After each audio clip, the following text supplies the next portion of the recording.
Historical context: Indigenous peoples. Toronto has been home to many Indigenous peoples who hunted and gathered.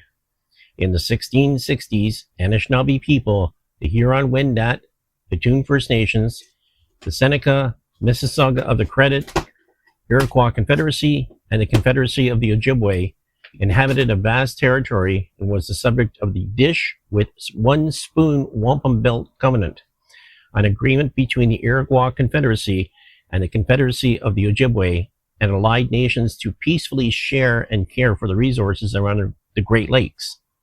A five-nation Iroquois Seneca village was located along the Toronto Carrying Place Trail and was called Tiohtià:ke-Awkonen, and was located on the east bank of the Humber River near the current community of Baby Point. This village was established sometime between the 1660s or 1670s and was the Iroquois trading villages that planted the very first seeds of modern Toronto. The name Toronto derives from the Iroquois word Takaronto, which means place where trees stand in the water. An Indigenous person will be using a mobility scooter to take us on a modern journey of the past. These journeys by Light Blue Sky is in memory of his mother. May our journeys continue together. Russell Hill subway accident.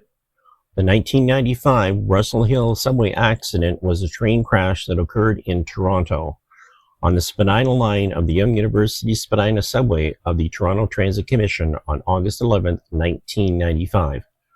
3 people were killed and 30 were taken to hospital with injuries when one train rear-ended another train, with the line being shut down for 5 days following the incident.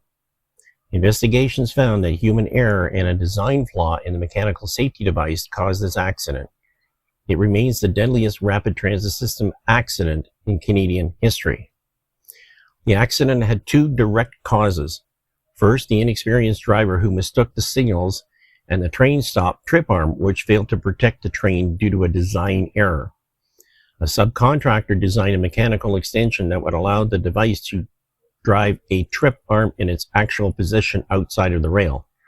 What was not realized was that the mechanism they designed, when the trip arm was raised, did not have the clearance specified for the train and therefore would not have the desired effect of activating the train's emergency braking system.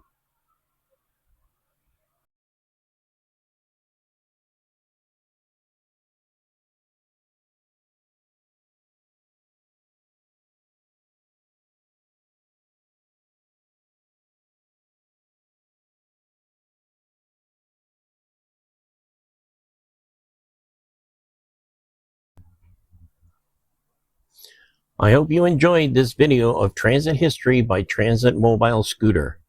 Video and editing by Darren Parberry. Narration in this series by James Bowe and Darren Parberry. Thank you to Transit Toronto, Old Time Trains, and the City of Toronto Archives research material. Rehab Medical for scooter maintenance. Etta Wright for opening background photo. If you like what you see, don't forget to like, share, and subscribe.